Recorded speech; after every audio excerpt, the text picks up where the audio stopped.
हम 20% जो प्रयत्न करेंगे ना रोटी रोटी के लिए तो भी हमारा गुजारा हो सकता। जो आज हम 100% कर रहे हैं फिर भी टाइम पर टूक नहीं, और टेंशन लिए फिर प्रत्येक प्राणी, किसी ने देख ले टेंशन होगी, किसी ने देख ले टेंशन होगी। क्या की टेंशन हो रही है? ये हमने अपनी परंपरा बिगाड़ रखी है। अब जैसे दास कि यहाँ बच्चों का विवाह करते हैं सिंपल वे से, जैसे कपड़े पहन रखे हैं जिट इज, और रोटी भी यहाँ भगवान के भंडार में खाओ और बच्चों का ब्याह करो और जाओ।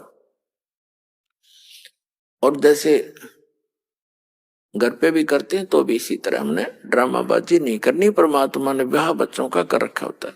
अब हम ज्यादा दुखी इन बातों से है कि जिसका 3 बेटी होगी, अब उसको पता है कि समाज में किस तरह विवाह किया जाते हैं, तो उसका जीना हराम हो जाता माँ बाप का। और अब ऐसा होगा कि कितनी हो जाओ बेटी, खर्चा तो होना है नहीं, सिंपल वे से ब्याह करेंगे अपने बच्चों का, और बेटी को नाम दिला दे भगवान का, सदा सुखी रहेगी। एक पिताजी कितना धन दे सकता अपनी बेटी को? क्या आजीवन उसका गुजारा करा सकता है? फिर भी उसने अपने संस्कार से ही उसका काम चलेगा। तो संस्कार हम अच्छे बनाएंगे, बचपन से मालिक से जोड़ देंगे उन बच्चों को, तो परमात्मा सदा साथ रहेगा। जहां हम उनका साथ नहीं दे सकते वहां भगवान साथ देता है। तो हम दुखी इसलिए हो गए कि हम परमात्मा की उस लाइन से दूर चले गए जिससे हमें सब सुविधाएं मिलनी थी।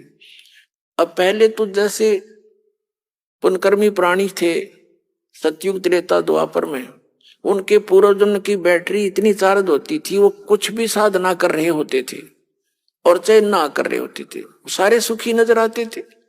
जो साधना कर रहे थे वो ये सोचा करते थे कि हम जो भक्ति कर रहे हैं इसी से हमें लाभ हो रहा है, क्योंकि आत्मा भगवान की भक्ति बिना रह नहीं सकती। और जो नहीं कर रहे थे वो उनका गिनती नहीं। लेकिन पहले ऐसे कोई व्यक्ति नहीं थे जो परमात्मा की भक्ति ना करते हो, साधना से वो कुछ भी कर रहे होते हैं। अब भी विश्व में 70-80% व्यक्ति हैं जो भगवान में आस्था रखते हैं।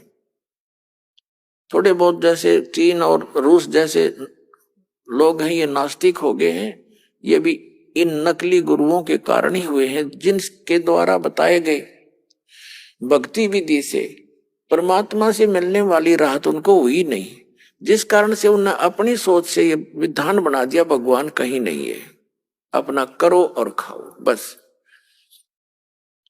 और काल यही चाहता है कि इनको ऐसी उल्टी पट्टी पढ़वा दूं, ऐसा गलत भक्ति मार्ग बतवा दूं, इनको अध्यात्म लाभ हुआ नहीं, ये नास्तिक हो जा। परमात्मा का ये प्रयत्न रहता है कि इनमें आस्था बनी रहे भगवान की। खुद आते हैं दाता, जगह जगह प्रकट हो जाते हैं कि कहीं भी रह करके गुप्त, जैसे पहले तो मीडिया भी नहीं था, कम्युनिकेशन भी नहीं था, कहीं भी आ जाते थे, सुना करते थे। एक साधु 10 वर्ष रहा था, उसका पता नहीं, नाम गाम बताया नहीं, और वहां बहुत से अक्षेत्र को शिष्य बनाकर भक्ति विधि बताकर उनको बहुत से सुख देकर और अंतर ध्यान हो जाते थे, ताकि परमात्मा की आस्था चाह इस बनी रहे। तो पुण्यात्माओं प्रत्येक प्राणी सतयुग त्रेता द्वापर तक अवश्य भक्ति करते थे, और वो भक्ति करते थे नु सोचा करते हम जो साधना करें इससे लाभ हो रहा है, और हो रहा था उसके संस्कारों से। अब जैसे ये दास पहले हनुमान जी का पुजारी था, श्री कृष्ण और विष्णु जी में विशेष आस्था थी, और परंपरागत साधना अपने बाबा श्याम जी की भी करते थे, और जो संसारिक सुख थे वह लगातार होते आ रहे थे। जैसे पढ़े, फिर नौकरी प्राप्त हुई, फिर बच्चे हुए, लड़के लड़की हुई, खूब ठीक ठाक सारा काम बढ़िया था। तो हम ये सोचा करते थे, खुशी मनाया करते थे कि हम जो भक्ति कर रहे हैं और जिन भगवानों पर आश्रित हैं यही हमें सुख दे रहे। अब पता चला इनका तो ना तो भक्ति थी जो को हमें सुख दे, ना ये भगवान थे जो हमारे को प्रारब्ध में परिवर्तन कर दे। तो ये हमारी बैटरी चार्ज थी पहले की, और उसी से सुख था उन पुनों से। अब दया होगी दाता की चार्जर मिल गया ना, तो दुर्गति हो लो इबने, वो सारी सुविधा खत्म हो जाती। जिन भगवानों को और जिस भक्ति को हम श्रेष्ठ मान कर और पूज रहे थे वो श्रेष्ठ नहीं थी।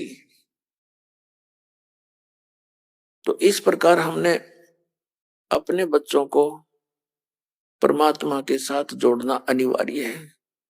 कोशिश करते रहो, जैसे बुजुर्ग हैं उनको, बच्चे युवा हो गए हैं, वो नहीं मान पा रहे हैं, लेकिन स्वयं दृढ़ रहना, स्वयं दृढ़ रहना, एक दिन उनको मानना पड़ेगा।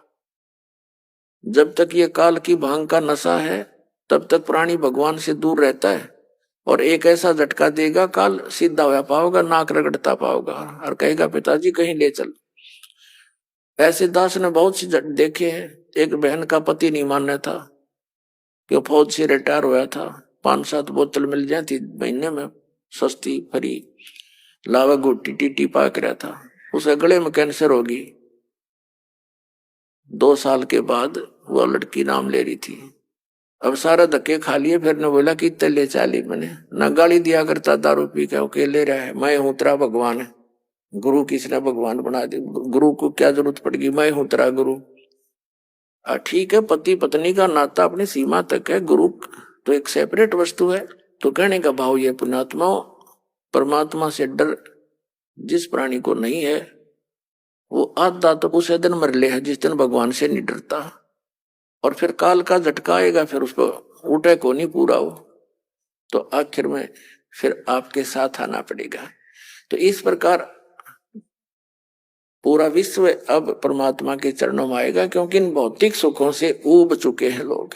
हमने देखा एक बार हम गोवा गए हुए थे सत्संग करने के लिए, सत्संग का भी वहीं पर ऐसा स्थान नियुक्त हो गया जो समुद्र के बिल्कुल निकट था।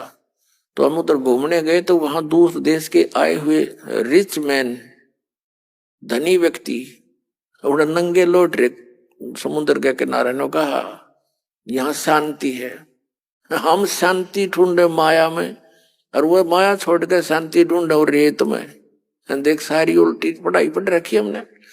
तो ईब वोस्त कति छक लेंगे इस भौतिक गाने गुने सुनकर, टीवी टावी देख कर, मोबाइल तो भी बोर हो लेंगे, क्योंकि जो आत्मा को चाहिए वह वस्तु मिल नहीं रही। और मन की आदत है, एक वस्तु न देखेगा चाहेगा 10 दिन में रिजेक्ट कर देगा, और चाहिए। तो ये तो एक मालिक ने बढ़ुआ बताया है कि इसका तो कितना अंत है को नहीं।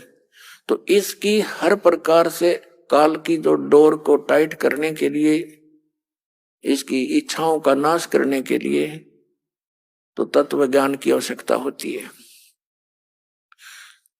जो भक्ति के अंदर सुख है प्राणी को, इस पृथ्वी की किसी वस्तु पर नहीं हो सकता, क्योंकि वो सुख है नहीं, हम सुख मान रहे हैं उनको।